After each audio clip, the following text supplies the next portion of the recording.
Não, olhando pra cá. Filha, encosta assim, você tem que ligar pra mim. Ao contrário. Ah, tá, que parece. Meu, tu tem que olhar pra mim. Olha pra mim, pra foto. As recently as the 1960s, when Dr. Jane Goodall carried out her famous research, there were still about 1 million chimpanzees in the wild. Today, while the human population grows, more land resources are needed for housing and agriculture. As a result, land development ideas for the pet trade continue to pose threats to their survival. However, the biggest threat to the chimpanzee is the bushmeat trade for food. For many people, however, poaching is illegal, and driving this amazing species to extinction is clearly unacceptable. Concerned people, non-profit agencies, corporations, and governments are working together to ensure chimpanzees and other primates don't disappear from our planet. Share their habitat. There are things you can do every day to help chimpanzees. When shopping for wood or paper products, you can choose sustainable products harvested and made in ways that protect habitats, wildlife, and people. Support zoos and conservation organizations that are working to protect chimpanzees and other wildlife. You said it is that. You can also visit us online for more information about these animals and how you can help protect them. Together, we can make a world of difference.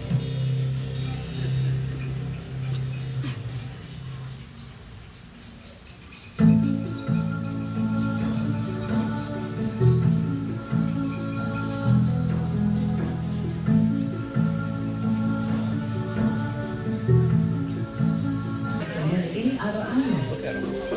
They have coarse dark hair and pinkish to black bare skin on their faces.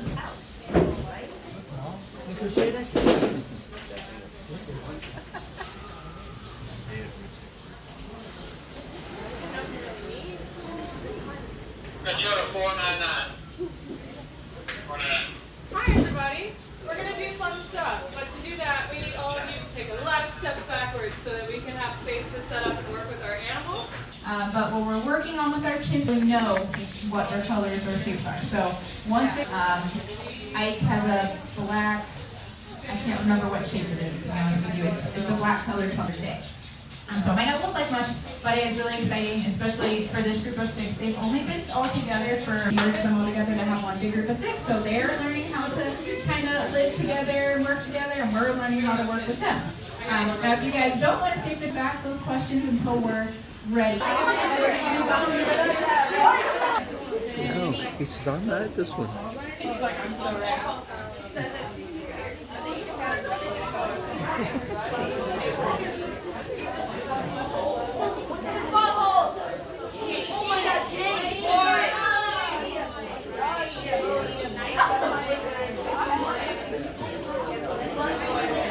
They're just like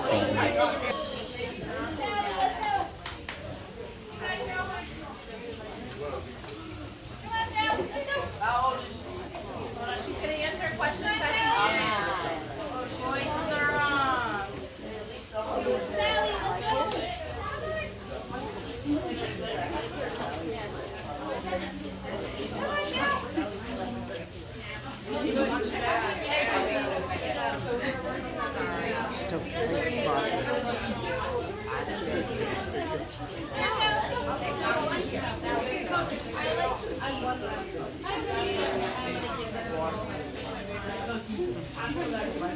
That's why that one was sitting there waiting.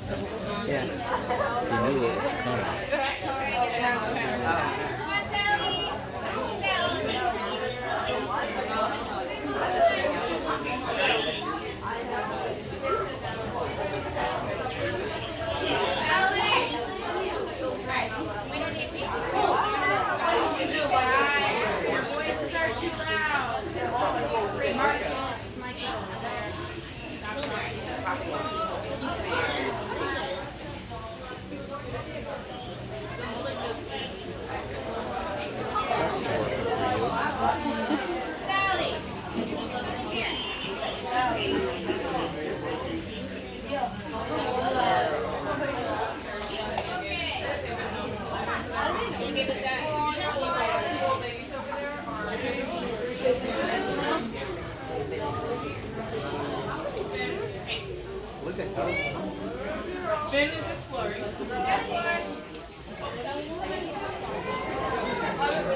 What's she got? You see what she got?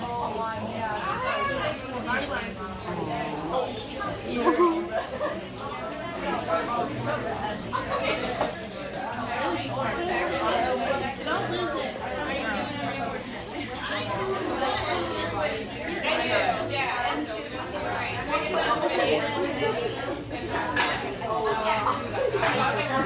Nobody's paying attention to you.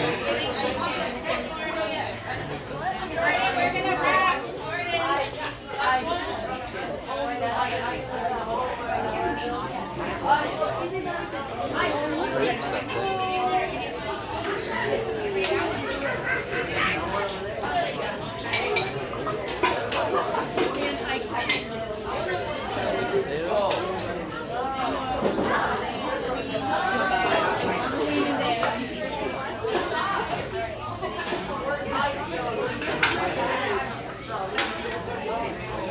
The best mannered one. He just sat there waiting. What is that? Sweet potato? That's a sweet potato. Alright guys, so I'm gonna start answering questions while my team is working up on cleaning up and blocking all the blocks. But I know it looks very disorganized because it is a very early stage of this training for these guys. But what we got in the end was what we wanted, which was every chimp was at a port. They were at the assigned color. We did have to do a little bit of changing where Sally was having a hard time going where her color was supposed to be.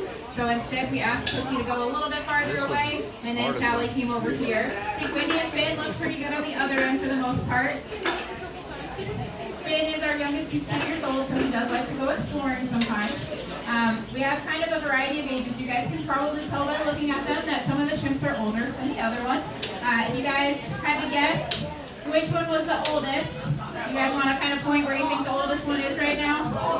Yeah, you can probably see Sally over here. Sally is the second one in here. She's 53 years old. So yeah, so for a chimp, they'll typically, in managed care, they can live into their 30s, 40s, 50s is more geriatric. We can see them live that long in managed care as well, but in Africa, you will most certainly not see a 50-year-old chimp. They're going to have more natural stresses that they're going to deal with out there. We're able to make sure they have lots of, obviously lots of food here. They have great health care. We do training every day, so we get to look at them if they have any scratches, any other health issues we can help them with. And especially with older chimps, something that they're going to have over time is arthritis, so we can help them with that. Now we're going to get ready to also toss them part of their diet in just a minute here. Hey campers! Thank you so much. That makes it so much easier. I couldn't hear myself talking. So we are going to do a toss them right now, which you can see one of the team members up on the roof. So we feed the chimps at different times throughout the day. They get a variety of different items. They'll get vegetables, they'll get greens, they get browse, which is leafy types of plants you can see out here as well. They do get fruit in their diet, or it's not necessarily a part of their diet. The fruit is for training. So that's what you saw us giving them just now, was frozen bananas. That's a very exciting treat for them. They got strawberries, they had grapes, they had a big pineapple. There was a lot of variety in the fruit that they got. Since this is a really important thing, we want them to learn that it is totally optional. They don't have to come over the windows, but we want it to be very exciting and teach them that it's fun when they come over the windows. They get lots of exciting things. Now, does anybody, I'm going to ask if you raise your hand if you have any questions. Okay, go ahead.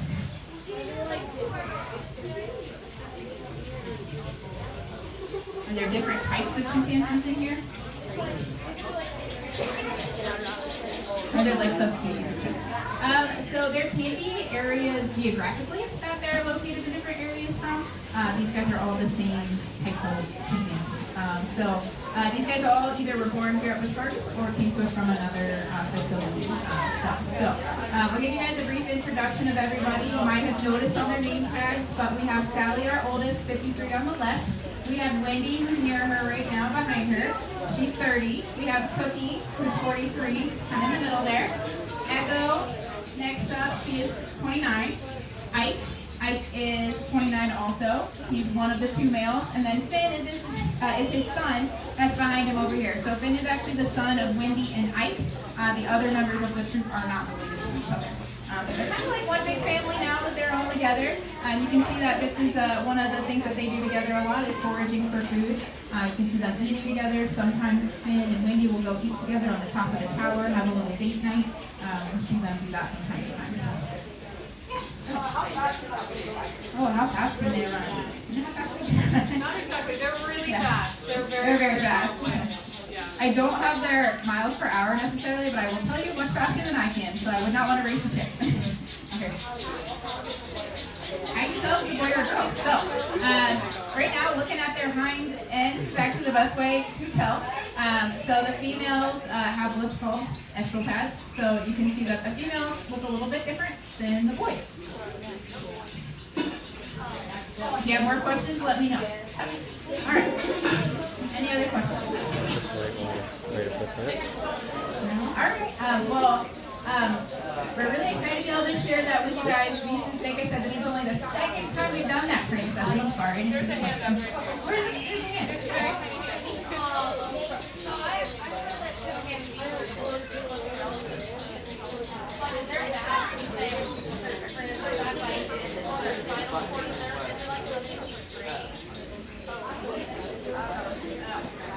I think you have a smarter question than me. So about the spinal cord of the chimp. You are totally right that they share 98% of our DNA. They are our closest living relative. Andy is actually a former teacher and might be able to answer better than me. I know. I have a master's in anatomy, and I was trying to think, but it's not chimp anatomy; it's human anatomy. We are so similar that they don't have a tail. Like when you think about a cat or a dog that has a tail, that is just their backbone extended. Ours ends in what's called our tailbone. So they're very similar to us, but like that. I can't tell you about their curvature like ours. That was a good question. Yeah, it's a very good question. Yay! Stop the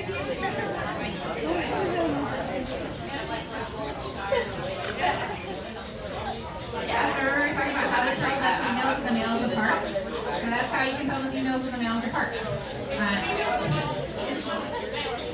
So I can point out to you their names again, so you guys can kind of deduce for yourselves here. So this is a female, Cookie, who's closest to us on the left here. Behind her is Finn, he's a boy. We've got Sally here, she's a female. We've got Ike, who's got a little bit of gray in his face over here. Next up is Wendy. Wendy's a female. Give you guys a little bit better idea, telling the males and females apart. All right. Any other questions?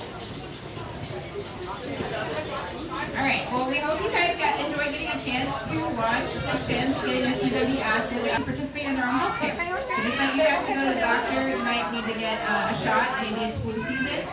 They are trained to present their arms voluntarily if they need a shot or anything as well. They're trained for things like cardiac ultrasounds. Sometimes when animals, especially primates, get a little bit older, that's something that we watch out for. He's not going to know it. If we have a pregnant female, we've actually trained the gorillas here for ultrasounds to check on their babies. We've done that with the orangutans here before as well. We just haven't had a pregnant chimp here in a very long time, but maybe in our future we will, and that would be another thing that we could work on them with. So we're really excited to share our training with you guys, and thank you so much for coming to Busch Gardens today. Thank you.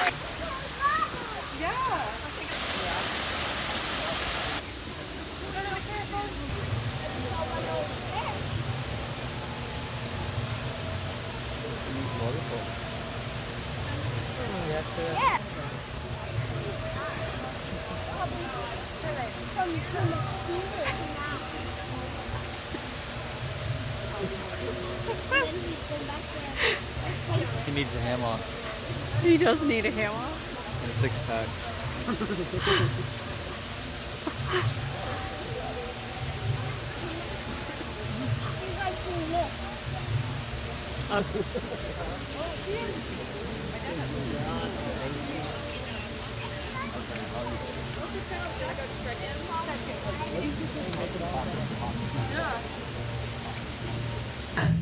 Dominant males will protect their families to the dead. Even though they can be aggressive and necessary, they're very tolerant of those who display their husky behavior. I can see what. Watch for my name.